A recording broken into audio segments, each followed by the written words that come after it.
Evening, we're following a number of developing stories tonight. I'm Stacia Nucken. And I'm Rodney Dunigan. Tops on that list, the computer hack causing headaches right here in the city of Columbus. Possibly thousands of people across the city impacted. The problems adding up in City Hall. Calls for accountability are growing louder. The latest voices speaking out. Calling for peace. A recent uptick in deadly violence in Columbus has community leaders hitting the streets. The message they're hoping to send tonight as they push to save lives. We're live with that story. Temperatures are going to be well below average tonight, but we are not finished with summer yet. The big warm-up is coming up. Also tonight, the guy behind this tense standoff along I-70 indicted. The charges he's facing tonight, and when we can expect him back in court. Those stories and much more right now on Good Evening Columbus. Good Evening Columbus on ABC6 starts now.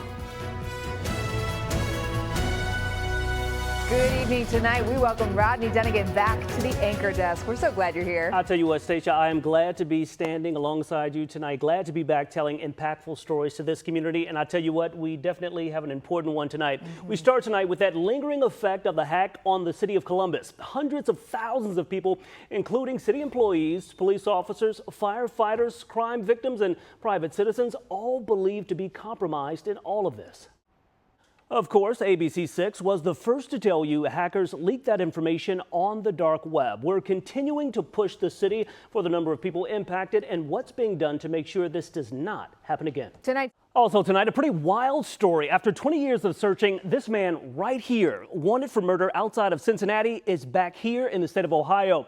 He'd been living in Mexico for years, actually working as a police officer. David Winter with reaction from court as he tries to get out on bond.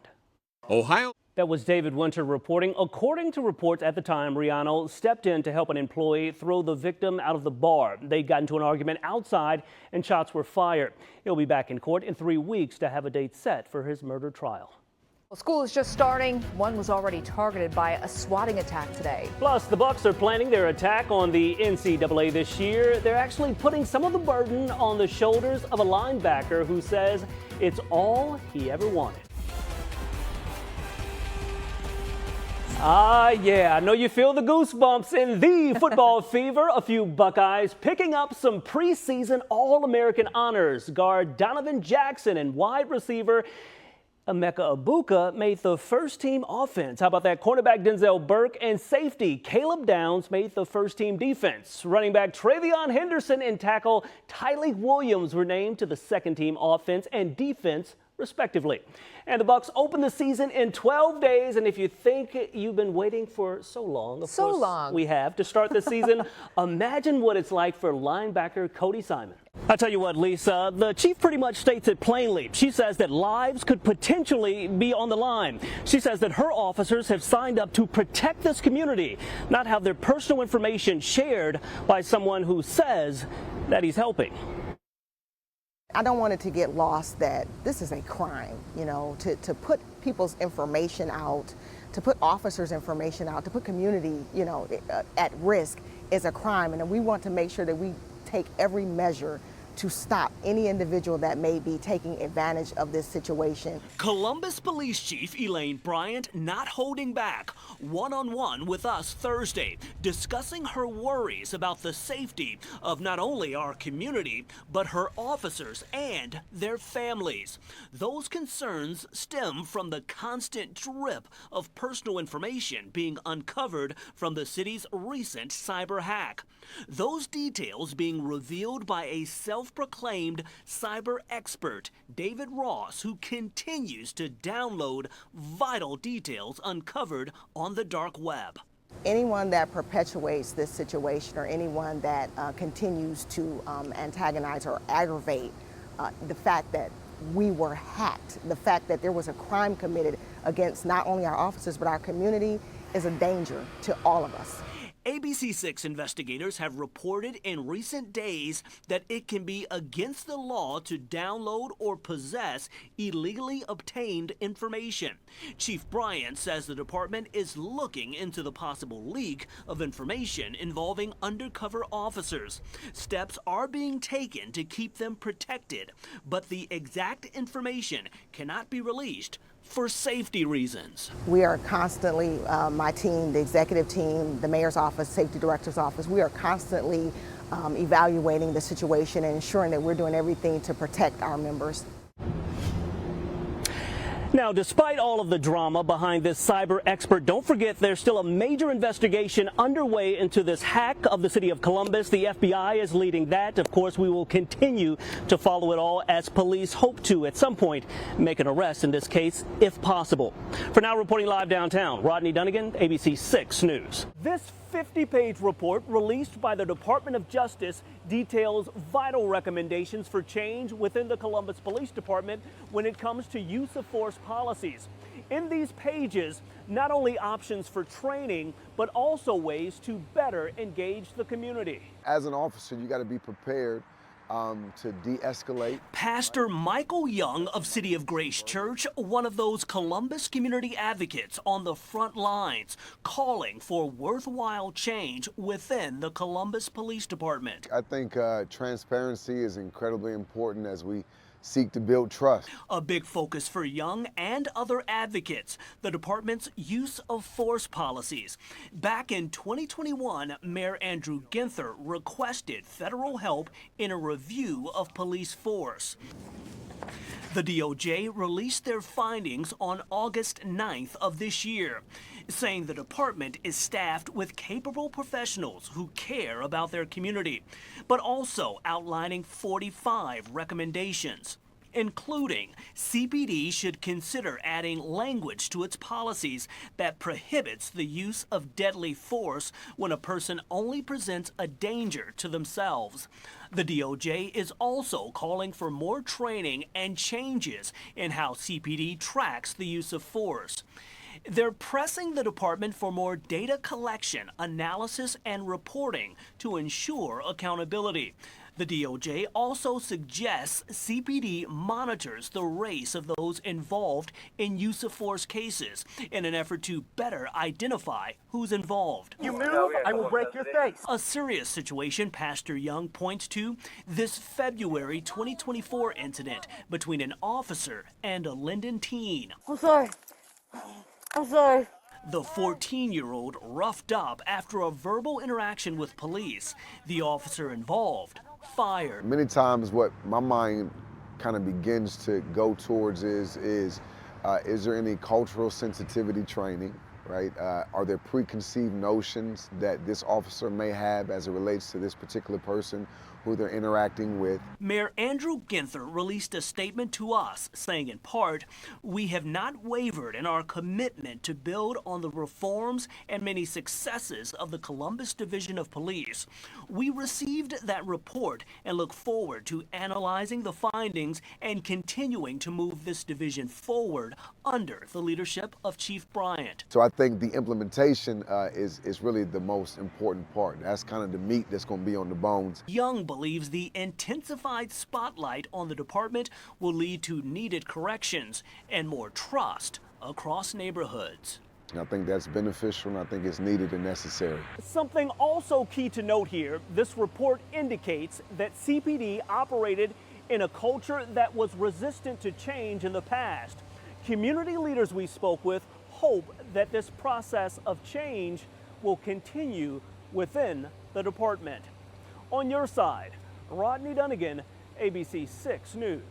Nala Jackson's prison sentence finally brings closure to this case, a story that made waves across the country and rocked a local family to its core as the search went on for those missing twins back in 2022. Nala Jackson sentenced to 23 years in federal prison Tuesday. Once released, she'll be under 5 years supervised release. And under federal law, she must also register as a sex offender for the federal charges of kidnapping minors. That designation is standard. Jackson is not accused of assaulting the twins in any way. A judge handing down that sentence in an afternoon hearing. Cameras not allowed out in federal court, but plenty of new information detailed. Jackson telling the judge the night the Thomas twins were kidnapped in December of 2022, she had spent the night getting high on meth. She didn't want to spend the night on the streets. When she saw a running car, she jumped in and sped off. She said in court if she would have known the babies were inside, she never would have done it. Prior to sentencing, Jackson's defense attorney also outlining her troubled past.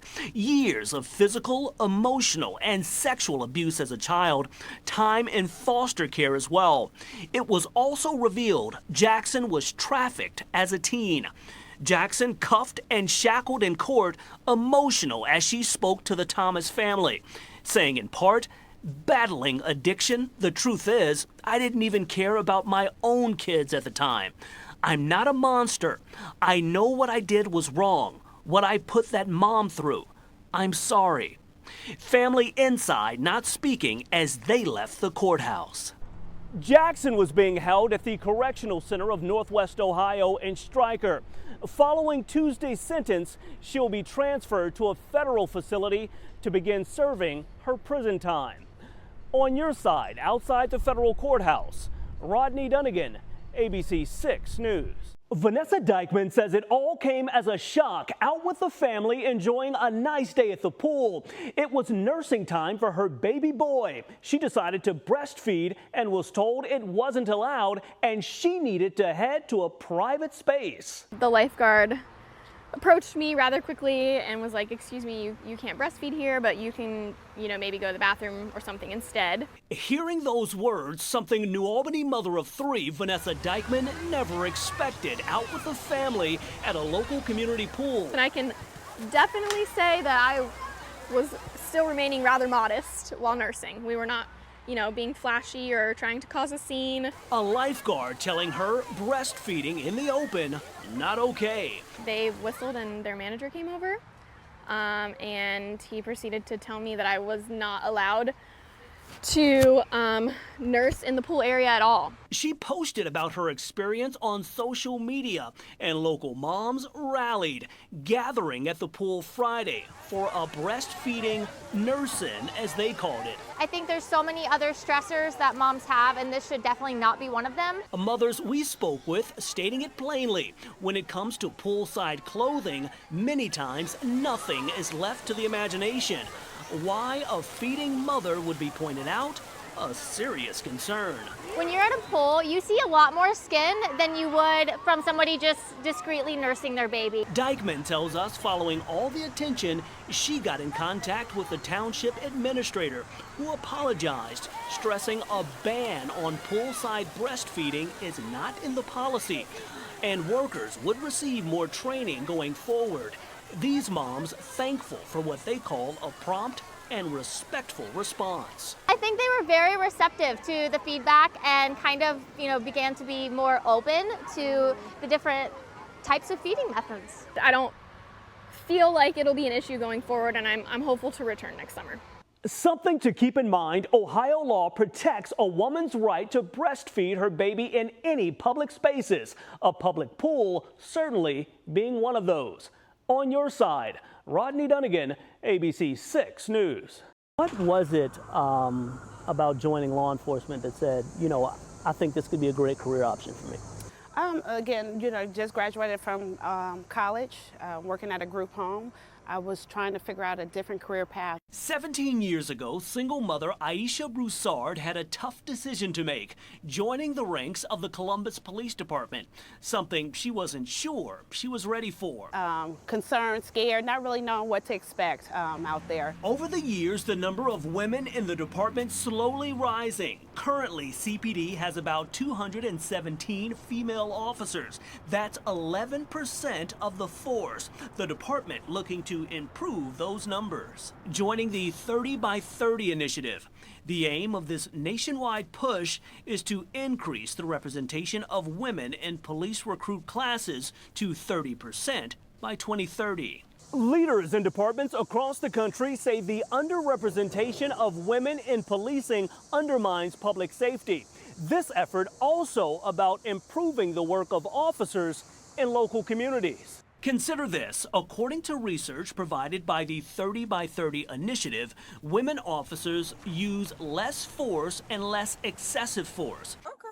Are named in fewer complaints and lawsuits and are perceived by communities as being more compassionate. I got medics coming, okay? Especially in sexual assault cases. The Columbus Division of Police is led by Chief Elaine Bryant. Broussard sees the possibility for continued growth within the department for women. There's no limit to what you could do. It's a message she hopes will resonate with women considering a career on the force. On your side, Rodney Dunigan, Fox 28 News. This isn't the first time we've seen a member of law enforcement in this area charged with murder. Former Franklin County Deputy Jason Meade is charged with the murder of Casey Goodson Jr. in front of his grandmother's home back in December of 2020. At the time, Meade was working with the U.S. Marshal's Office. Goodson was not a part of that investigation. Meade's first case ended in a mistrial earlier this year. Prosecutors are set to retry him in the case, and that is set to begin next month. Goodson's family will receive $7 million as a part of the settlement with the county that will be paid over a period of 3 years. Former Columbus police officer Adam Coy is charged with the murder in the death of 47-year-old Andre Hill. This all happened less than 3 weeks after Casey Goodson Jr. was killed. Police said they were initially called to that area for a noise complaint near Upper Arlington. Police arrived and found Hill inside of a garage with the door open. Only one officer turned on their body camera. You can see here Hill walking towards police with a cell phone in his hand. And that's when Coy shot him. The trial is set to start in October. The family of Andre Hill also received a historic $10 million settlement with the city of Columbus. Former Columbus police officer Ricky Anderson here. He's charged with murder and reckless homicide in the death of 20-year-old Donovan Lewis. This all happened when police officers were serving felony warrants in the Hilltop in August of 2022. Body camera video shows Anderson opening a bedroom door inside of an apartment on Sullivan Avenue and immediately shooting Lewis in bed. That murder trial is set for next year. Lewis's family filed a lawsuit against the city of Columbus as well as the Columbus Division of Police, accusing the police department of creating a culture of excessive force, especially against minorities. Now, in light of these cases, Columbus police are joining a massive new initiative aimed at reducing instances of excessive force, as well as complaints and lawsuits against the department. And it all revolves around recruitment. I will have much more on that effort tonight at 11. On your side, Rodney Dunigan, ABC 6 News. To put it plainly, Rob Ware knows he has his work cut out for him. Step one, regaining public trust and public safety in a city that has experienced continuous turnaround and turmoil. They have to behave ethically and legally at all times. Not even a full week on the job, Rob Ware speaking with us, detailing his desire to improve the reputation of public safety here in Circleville. How daunting is it to come into a position when you know the spotlight is on this particular department, this particular police force? Well, it's an opportunity. It's an opportunity. You've already got the spotlight. Now, what are you going to do with it?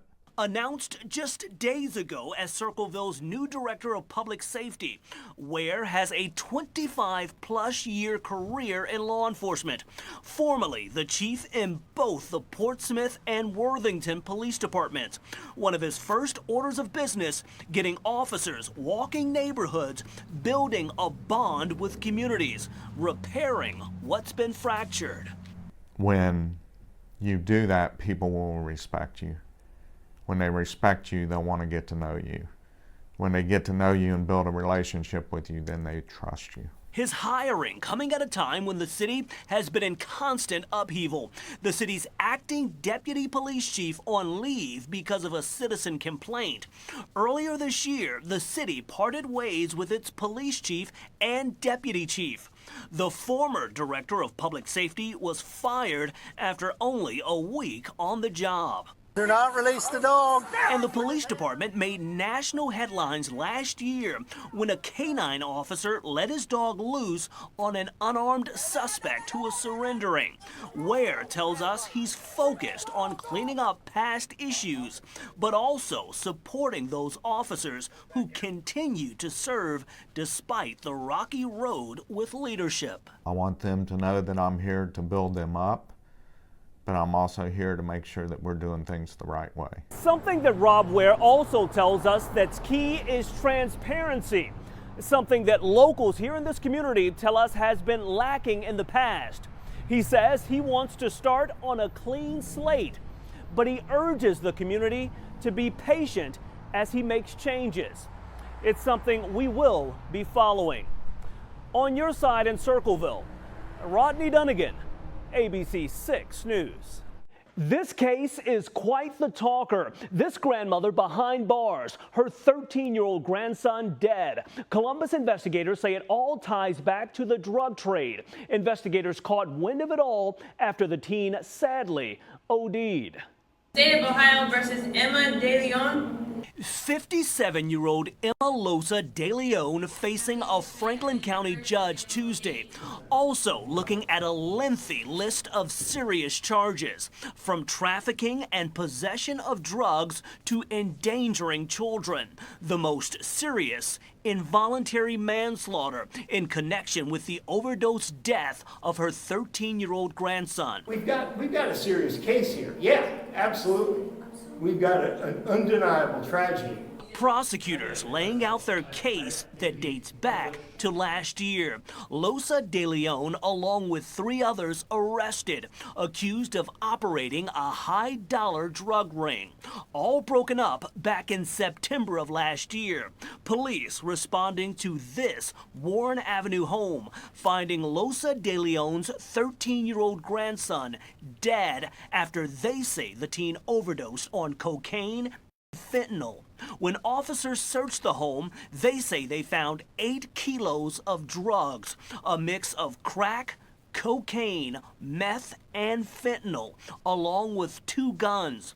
Prosecutors say those discoveries helped to uncover a massive operation. The nature and circumstances of this case are extremely serious.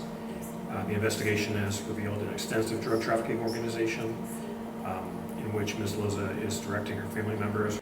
Details and information about this case continue to be revealed. Tuesday's court date just the start. She's due back in court on Wednesday for another case where prosecutors plan to peel back the layers on what they're calling a calculated drug ring. On your side, Rodney Dunigan, ABC 6 News.